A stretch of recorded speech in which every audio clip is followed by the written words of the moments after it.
बरौनी गांव के पास एक पुराना सुनसान रास्ता था। लोग उसे छलावा वाला रास्ता कहते थे। कहते हैं वहां रात को जाते ही कोई अपना ही आपको दिखने लगता है, कभी माँ, कभी भाई, कभी दोस्त, और अगर उसके पीछे चल पड़े तो इंसान कभी वापस नहीं आता। गांव के बच्चे भी उस ओर खेलने तक नहीं जाते थे, पर शहर से आया राघव इन बातों को अंधविश्वास मानता था। राघव ने अपनी चचेरी बहन गीता से कहा, आज रात मैं उसी रास्ते से जाऊंगा और साबित कर दूंगा कि कोई छलावा नहीं होता। गीता डर गई। भैया मत जाना, कई लोग गए और लौटकर नहीं आए। लेकिन राघव हंस पड़ा। आधी रात को राघव लालटेन लेकर रास्ते पर निकला।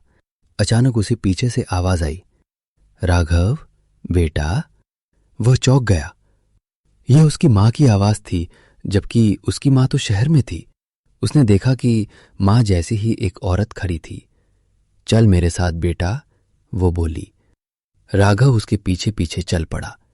जैसे जैसे वे आगे बढ़े जंगल घना होता गया। राघव को अचानक याद आया, उसकी मां तो इस गांव में आई ही नहीं थी। उसने कांपते हुए पूछा, तुम मेरी मां नहीं हो, कौन हो? तभी औरत का चेहरा बदलने लगा। उसकी आंखें लाल अंगारों जैसी हो गईं और उसके मुंह से कराती आवाज निकली, मैं छलावा हूं, अब तू बचकर नहीं जाएगा। राघव किसी तरह भागकर गांव लौटा और पंडित हरिनाथ को सारी बात बताई। पंडित ने कहा, छलावा आदमी के मन से खेलता है। वो उसी का रूप धरता है जिससे तुम्हारा लगाव हो, लेकिन अगर तुम 3 बार उसका असली नाम पूछो तो वो झूठा रूप छोड़ देगा। अगली रात राघव फिर उसी रास्ते से गया। इस बार उसे गीता दिखी जो रो रही थी। भैया मुझे बचाओ। राघव कांप उठा। गीता दिखी जो रो रही थी। भैया मुझे बचाओ। राघव कांप उठा। उसने याद किया जो पंडित ने कहा था। उसने 3 बार जोर से कहा, अगर तू सचमुच गीता है तो अपना असली रूप दिखा। तुरंत गीता का रूप गायब हो गया और वही काली परछाई सामने खड़ी थी। वो चिल्लाई और हवा में गुम हो गई। धीरे धीरे गांव के और लोग भी उस रास्ते पर शिकार होने लगे। किसी को उसका मरा हुआ भाई दिखा, किसी को उसकी बीवी, किसी को उसका बच्चा। गांव में दहशत फैल गई। लोग रात होते ही दरवाजे बंद कर लेते। पंडित हरिनाथ ने बताया, ये कोई साधारण भूत नहीं। सालों पहले इसी रास्ते पर एक यात्री को गांव वालों ने चोरी के शक में मार दिया था। उसकी आत्मा बदला लेने लौट आई है। वो छलावा बनकर सबको फंसाती है। राघव ने निश्चय किया कि वो छलावे को हमेशा के लिए खत्म करेगा। अमावस्या की रात वो मंत्रों से युक्त दीपक और गंगाजल लेकर रास्ते पर गया। छलावा इस बार उसके पिता का रूप धर कर आया। राघव की आंखों में आंसू आ गए, लेकिन उसने हिम्मत करके कहा, तू मेरे पिता नहीं है, तेरा असली रूप सामने आ। तुरंत पूरी हवा चीखों से गूंज उठी।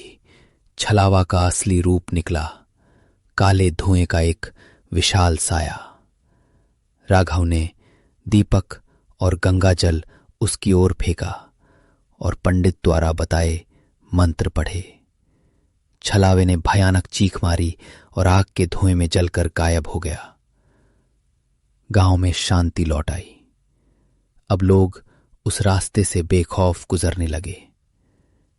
लेकिन कहते हैं, बरसात की रातों में अब भी कभी कभी उस रास्ते से किसी अपने की आवाज सुनाई देती है, मेरे साथ आओ। राघव के हाथों छलावे की हार के बाद बरौनी गांव में कुछ समय तक शांति रही।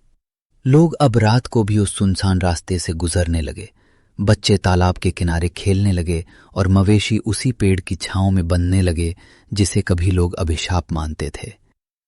गांव वाले कहते, अब खतरा टल गया है, राघव ने हमें बचा लिया। पर राघव का मन शांत नहीं था। हर रात उसे खिड़की के पास किसी के कदमों की आहट सुनाई देती।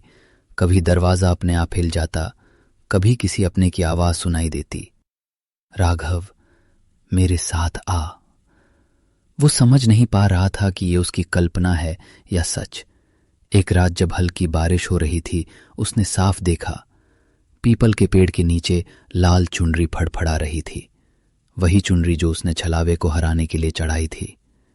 उसके दिल में सिहरन दौड़ गई। क्या वाकई छलावा खत्म हो गया था या ये सिर्फ शुरुआत थी?